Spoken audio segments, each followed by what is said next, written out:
there's nothing like cracking that cellophane and pulling that record out. It just smells great.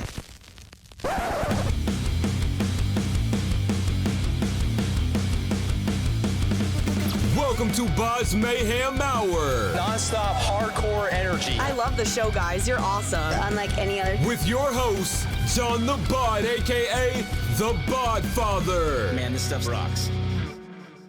This is Rich, Kenny. And I'm Drew from SevenStones, and you're listening to BODS Mayhem Hour.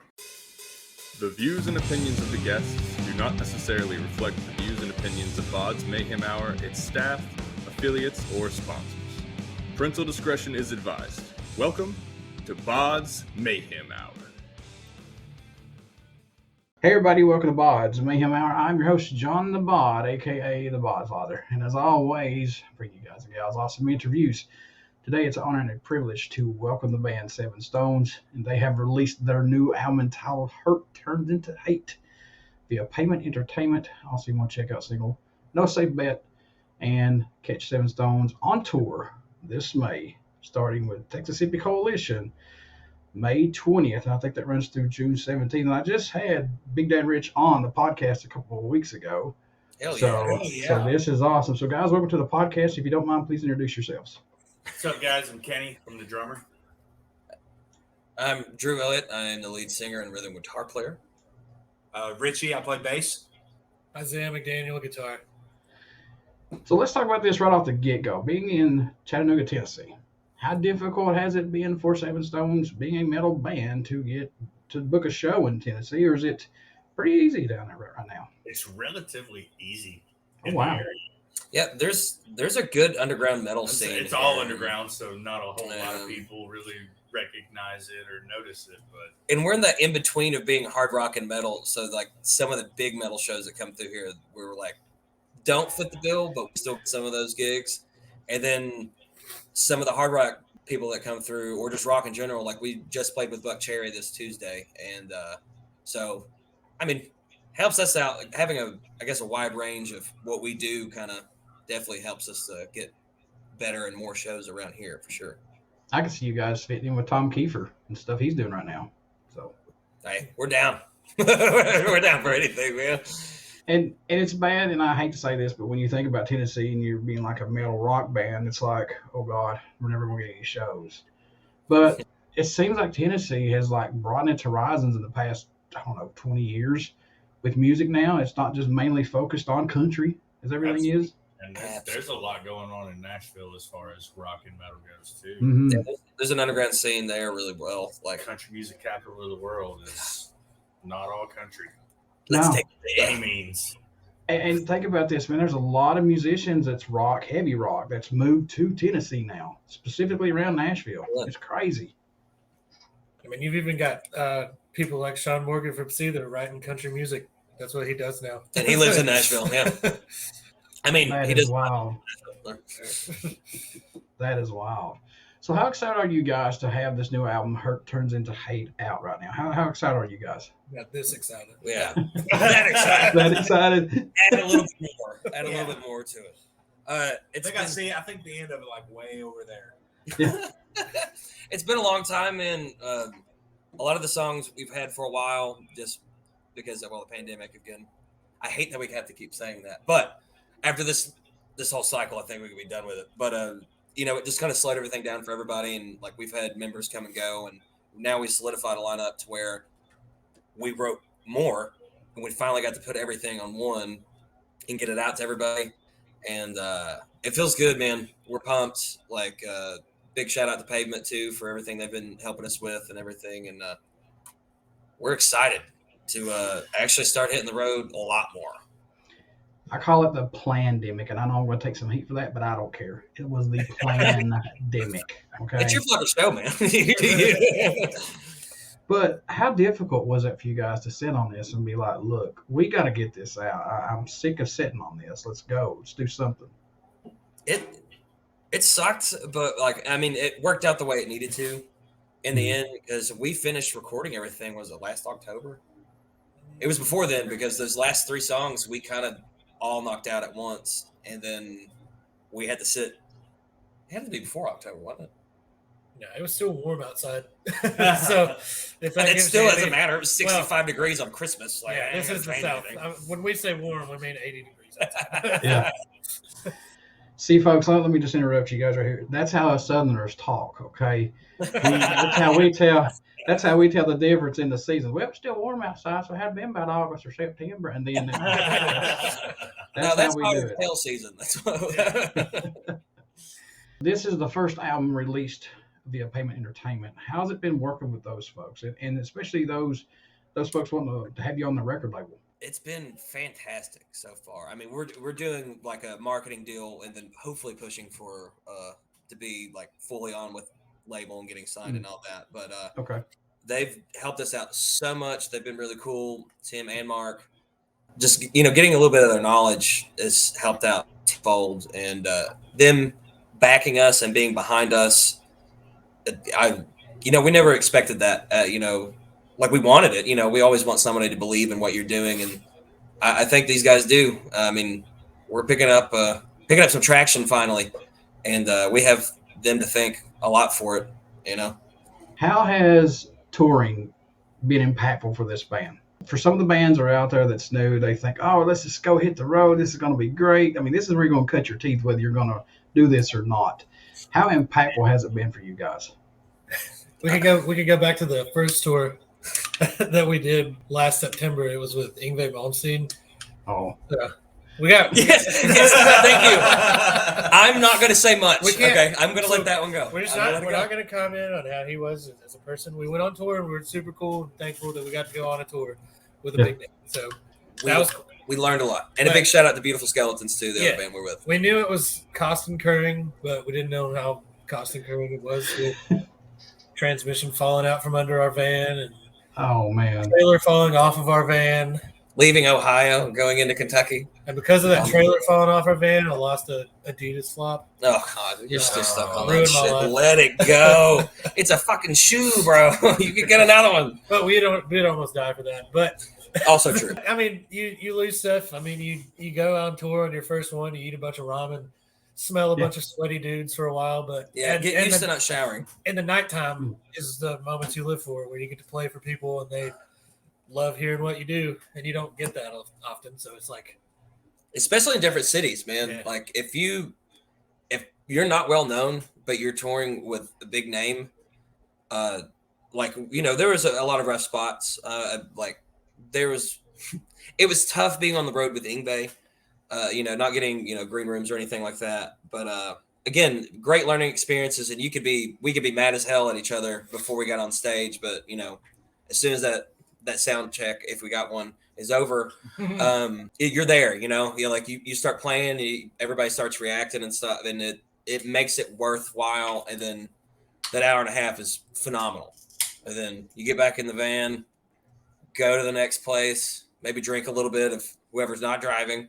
And we had a great time. And it's something every band needs to do, like a lot of people are just trying to get TikTok famous and do all the fun jazz. And you never know how much fun you're going to have until you just get out and do it. Right. And you learn a lot more about your fucking bandmates. Yeah. You get a lot closer. Smellily closer. Smellily word? Yeah, it is now. Now it is. That's a word. We'll go with it. We're big guys, man. The van didn't smell that great. Baby wipes come in handy. Yeah.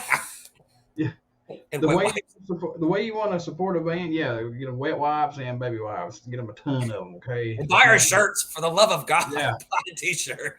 Sticker, come on. We got hats. I got hats, bracelets, we got necklaces. SevenStones official. We take .com. donations. It's all there.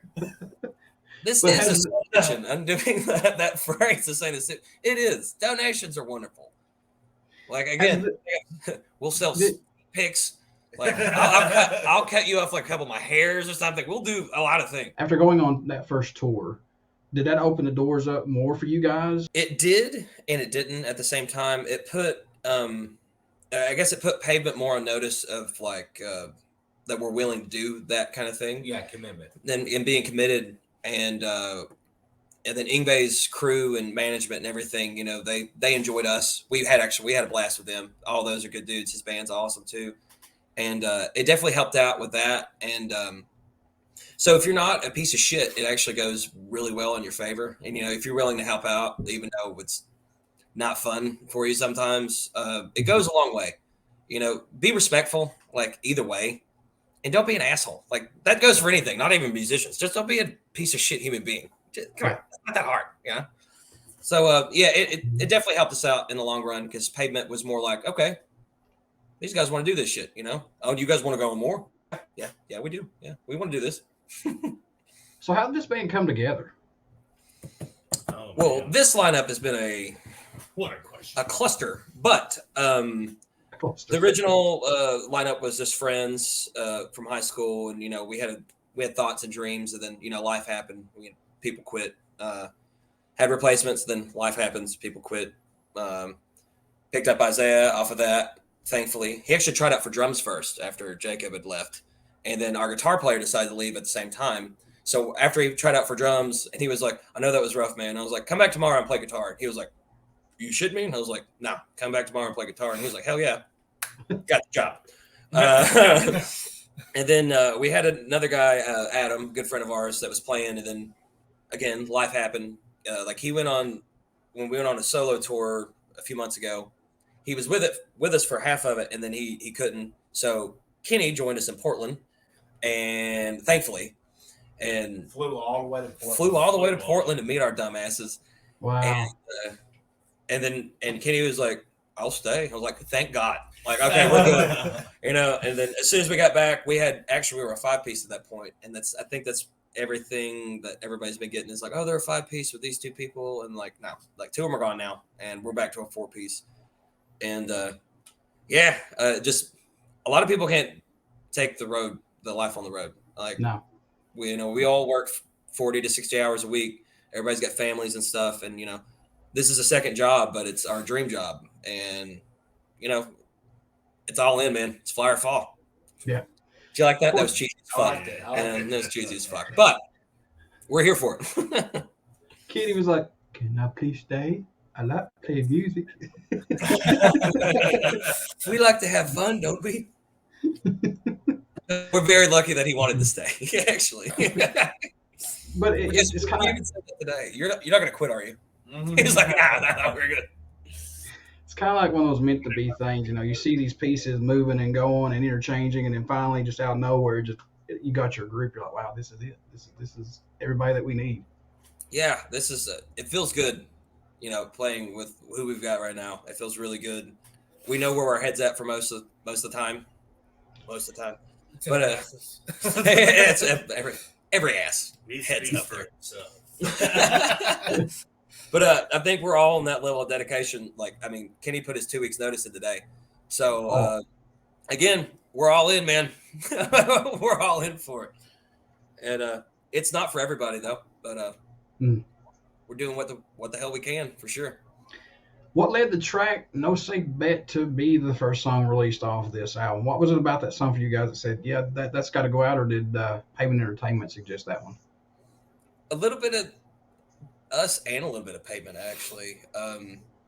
Well, no, that's still the single they're pushing. So at the same time, it's very catchy, and it bounces, very upbeat, and it's talking about us, or talking about us talking to ourselves. Like, we're no safe bet at the same time. So like we pushed for that to be the single, and I think Pavement kind of got behind it as well, and it's working out so far. What do you like seeing back from the feedback? Like, do you like seeing like some of the comments saying, "Hey, trim on this. There's too much of that." Do you like the little criticism? Honestly, I have not seen. I haven't seen too much criticism. Like in the past, there has been. Like, there's a guy that said, like, "Hey, when you guys actually want a guy that could sing your songs, hit me up." And I was like, "God, you guy." I was like, he posted on our Facebook a long time ago, and I was like, "Look, fucker, I write the fucking songs at this point. Like, come on." But we're always down for criticism. But the most feedback we get when we're like about our music is definitely from our producer, and he'll tell us to do things, and we listen with open ears. But as far as he's really like, good. excuse me, as far as like social media commentary, we just kind of keep out of it. It's just there's gonna be people that don't like it, and we get it, and which That's your opinion, bro. like we all avoid like negative. If we see something on the internet that we don't enjoy, we're not going to comment it or anything. But you know, people are like that, and we get it. Or people are just jealous at the same time. Also, suck it. I mean, we've gotten this far.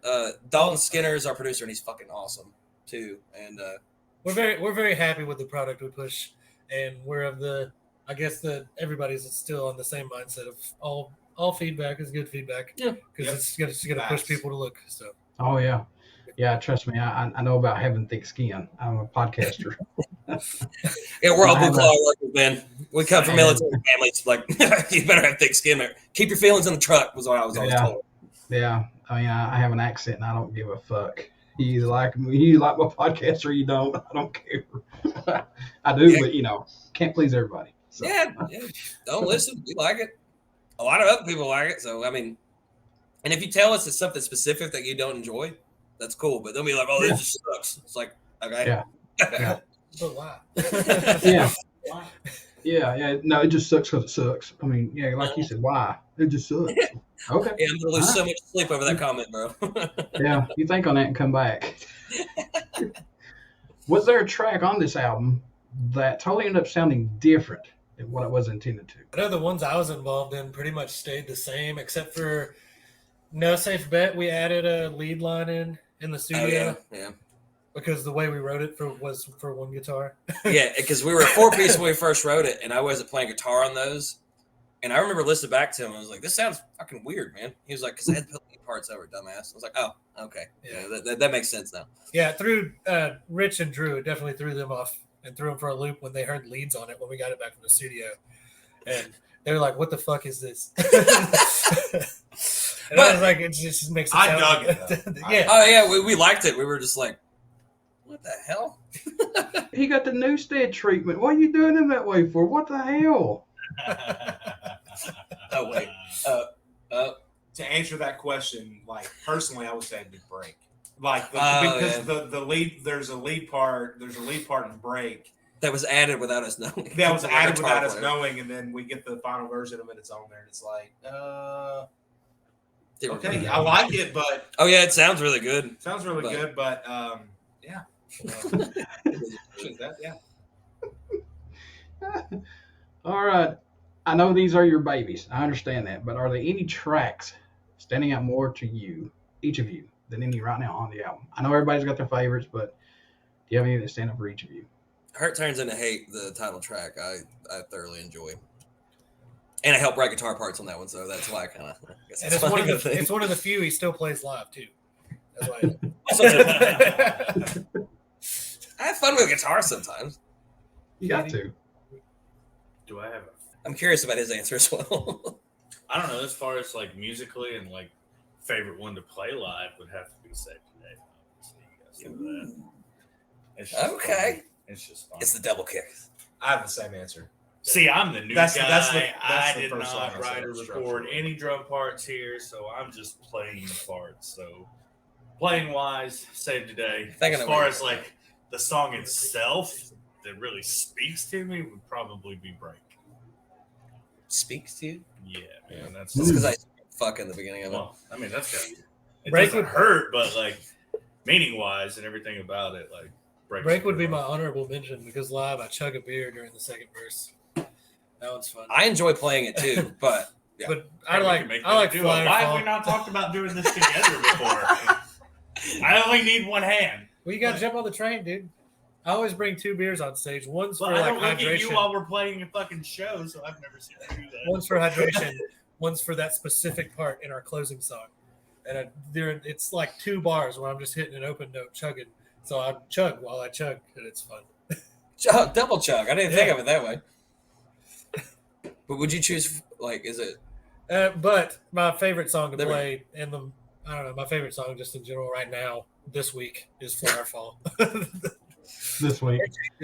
It does. It's ever changing. There's no safe bet last week, but they're all fun to play, to be completely honest with you. We got one more to answer back here. Oh, I said it, but everybody was talking, I guess. I spoke He's the bass player, bro. But Save Today, just because, like, from a rhythmic standpoint, that was one of the first songs that I was able to, like, setup and structure, like as far as like tempo, like riffage, and like how to like map out certain riffs and plan everything out from beginning to end. But from Drew's songwriting standpoint, definitely Break, just because of the core subject that it touches on. All right, so I'm gonna put the new guys on the hot seat here. What has these new people brought into the band that might have been missing? I mean, did they bring in like a kick in the ass and spark a fire possibly? No, it's not that deep. They just needed a drummer, and I was willing to do it. I don't wear That's not exactly true. He does do that. He has been that guy. Don't get us wrong. Well, no, like both of them have brought something because a lot of the songs were written by Jacob, our former drummer, but I think Adam ended up recording them. And Jacob and Kenny are best friends. We grew up together. And so he used to be at our rehearsals all the time. So we heard a lot of the songs. Stems from a very long friendship, and we all just get along really well. So, like, musically, it still clicks like it should. And so, Adam recorded. He did a great job. Adam still beats the hell out of the drums and all that. But he brought a lot of it back that, like, was just a little bit missing just because different style of drummers. And he's a medical drummer at the same time. So he's fucking awesome. We can't wait to write more with him. And then old Dickweed over here changed a lot of him being more of a West Borland, Limp Bizkit. We both were jamming that new album. So he, like, a lot of the No Safe Bet and Flyer Fall, he was kind of like feeling that. And it brought something new out in us. And it made us pop a little bit more. So they've definitely brought a lot. And we enjoy it. I think we're starting to find a little bit of our route to go, but let Rich talk shit about it. He's like, fuck them both. It's like, I hate it here. What about the track listing placement? Was it important for this album or no? It was. It wasn't trying to get anything of the past stuff out of the way, but we just kind of like it felt like it flows the way it does. The only one that sticks out to me every time that Forever Will Be is Killing Season, because that got brought to us from a haunted house. They asked us to like write a song. So it doesn't really, and not everybody knows that. So it's like hard for us to play it live without being like, we wrote this for a haunted house. Here's Killing Season. Because everything else is dealing with like, pain, anguish, maybe addiction, or like what's going on in the world. And this is like, talk about killing people and shit. Like, where the fuck did that come from? It was from a haunted house, and we got it out to them, and then they ended up closing that place down and moving. So it dissolved. Yeah, I know. It is what it is, but I think the listing went the way it should have. At the same time, we thought about it for a while and kind of we didn't just throw them out there. We tried to make it somewhat a lineup, I guess, in a way. Yeah. Made it flow. Tried to. And then you have Take Me Home that's in there. It's like really soft and Southern rocky. So it's hard to place that in there with like the new metal stuff and then Break and everything. But yeah, it is what it is. Any songs that didn't make this album we could see on another album, EP, or just a standalone single possibly? Me and Drew had like 3 or 4 written. Oh shit! Before it was like back the first few weeks I even joined the band, before we wrote Hurt Turns and Hate even. That didn't make the cut, but maybe we'll revisit them. I love that song. It better fucking be. Yeah. A couple of them will see the light of day, and Drew has tons of piano ballads that we got to get in the studio. Tons. There's like fucking 4. That's and not all of them are like SevenStones. The problem is that it's like he refuses to play piano for music. The piano I play on is out of tune at my house, but I get drunk and start playing things, and like I start writing lyrics down. Everybody's like, "Dude, it's not that bad. Why the fuck are we not doing this?" It's like I scream "fuck" in a song. Like, why is there gonna be a piano? There might be a piano ballad in the next. Motley Crue has piano songs, dude. They're Motley fucking Crue. Bro, he said Motley Crue. Lorna fucking Shore has piano in their shit. So like, where are you at here? Like, you can really put it anywhere. Okay, there's gonna be a piano song on the next album. Okay, we'll figure it out. There you go. He's gonna do all piano next song, violins, everything else. So this album was produced by Dalton Skinner. Let's talk about working with him. Does he get something out of you guys that maybe somebody else might not get possibly? Yeah. Oh yeah. A lot. For sure. He's really good. Keeps you disciplined in the studio. Absolutely. And then he gives a little bit of feedback on like, hey, you need a little bit more here. You need a little less here. Or... He's nice about it until you don't understand what he's saying. I'm kidding. He's actually a really good guy. He'd be like, hey, man, you might want to try this instead of what you just did. I was like, well, okay. No, he's like, I think you want to try that. I'm like, oh, okay. I get where you're coming from now. I get it. Right. He's a sweetheart, and he definitely is the best producer in the Southeast. Oh, for sure. Like, at his level, Hit him up. the best. Yeah, definitely. Anchor sound recording. Anchor sound. Yes. We love you, Dalton. Hey, I know you guys have done some shows here lately in the past 2 years, but what's been your most memorable show that SevenStones has been a part of that you still can't believe that you guys are a part of, possibly? I'd say for me, it was the second show I played with the band. We opened up for Blackstone Cherry at the big venue in Chattanooga at the Signal, and it was like the biggest crowd I'd ever played to. The second show I'd ever played guitar. And I was he was a bass player in his other bands. Yeah, I had only played bass in bands before this and drums.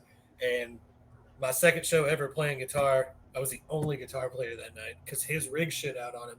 Oh, shit. I forgot. During Take Me Home when we played it. And I had to play it, not having played it before. So that show stood out. And then like the reception from the audience was great. So yeah, that was fun. It was definitely a high note for me. I would say that like something that was like unexpected, that like Buck Cherry this past week was kind of nuts. Like it came out of nowhere, which we knew they were coming to town, and they were coming to town with 7 Year Witch, and I was like, oh, that's gonna be cool. Man, we had like 2 weeks notice tops. Yeah, it was like 2 weeks notice. Like, the promoter was like, hey, do you want to play? Yeah. Isaiah answered, nobody gets a choice. We're fucking yeah, like who the fuck's gonna turn that down? It's a Tuesday night. Who gives a shit? We're gonna fucking play. Yeah. It's like Lamb of God's coming here to the Appalachian Wireless Arena in Pikeville, and I'm like, look, it's on Monday. I don't care. I'm going to that show. Yep. For each of you, we're going to throw out the band's name. You're just going to get rid of the band that you're in right now. We're just going to get it out the window. If you guys could be a member in an iconic band and play one of their shows, legendary shows, which band would it be and what show would it be for each of you? Oh shit! Oh my god! What kind of... Wait, can I take somebody else's talent? Can I take? Yeah. You can be that guy in that band. Dude. I would want to be in Queen, the Live Aid show. Oh my god! Sure. Fair enough.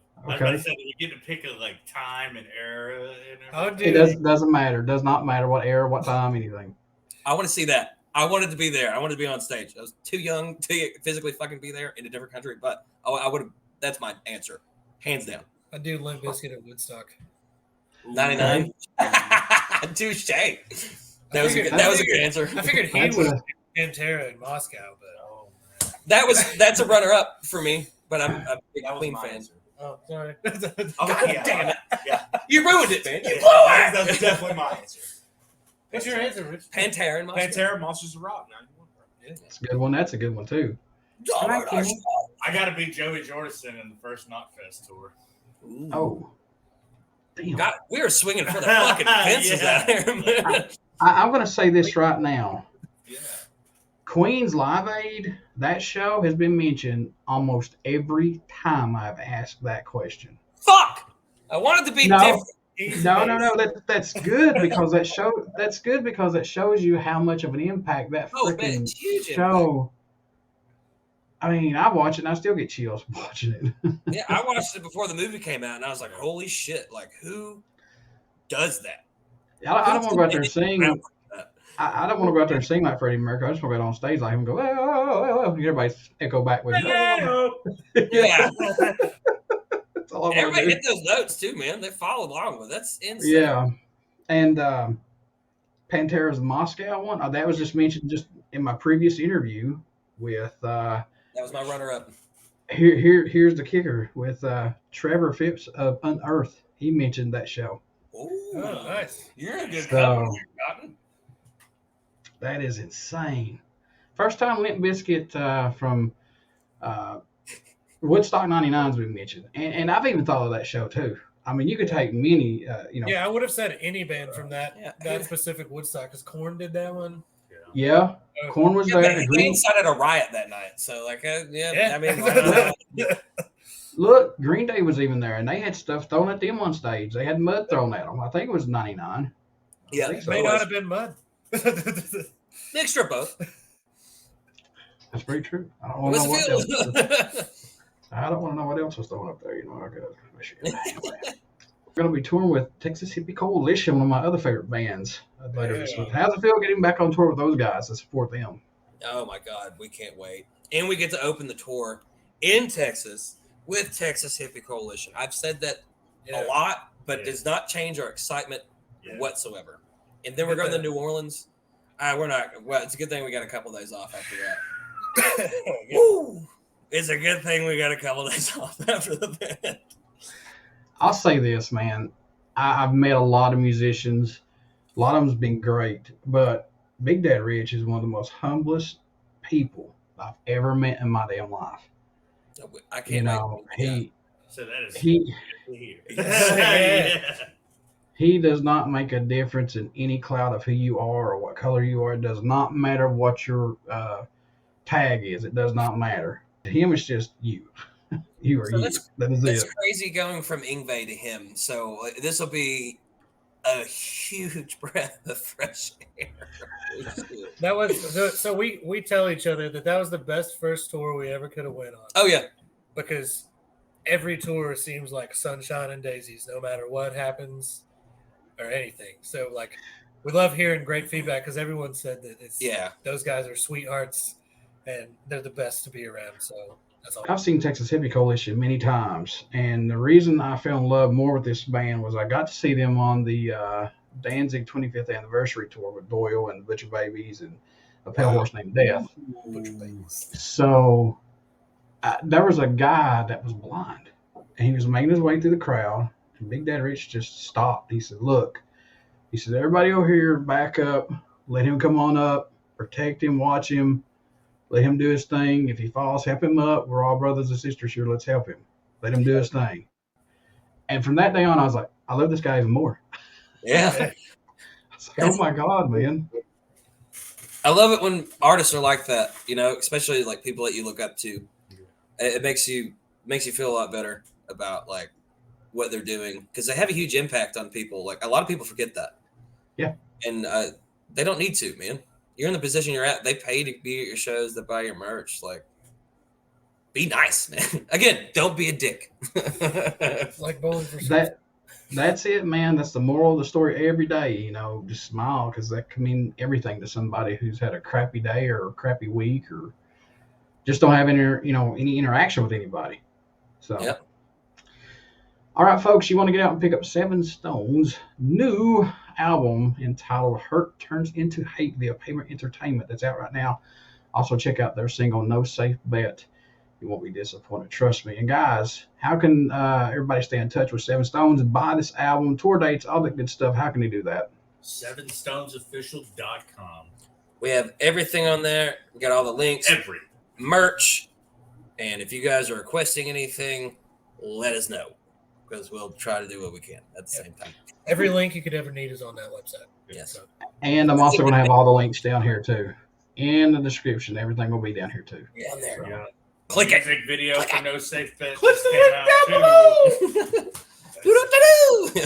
Hey, before I let you guys go, would you care to do a promo for my show? Oh, Yeah. for sure. Yeah, man. sure. I'm Isaiah. This is Rich. Kenny. And I'm Drew from SevenStones, and you're listening to BODS Mayhem Hour. Everybody stick around. We got some great stuff coming up, and you only hear these interviews right here on BODS Mayhem Hour. Please get out and check out our Facebook page. It has our podcast link and that YouTube link that you definitely want to subscribe to. And if you go subscribe, share on the Facebook page, you'll have a chance to enter to win 2 tickets to see Lamb of God in Pikeville, Kentucky on September the 11th. So that's a huge show coming to Pikeville with Black Dahlia Murder, Alpha Wolf, After the Burial. I'm telling you, folks, it's a hell of a show. It's going to be a good show. Get out and check out SevenStones. Pick up their new album, Hurt Turns Into Hate. Also, check out their new single, No Safe Bet. You won't be disappointed. So, guys, thank you so much. And I wish y'all nothing but the best of luck from here on out. Thank you so much, brother man. You're awesome. Thank you, guys.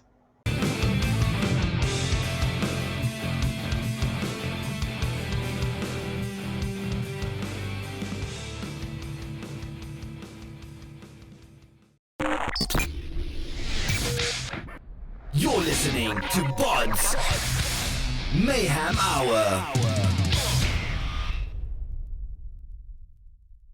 Follow us on Facebook, Twitter, and Instagram.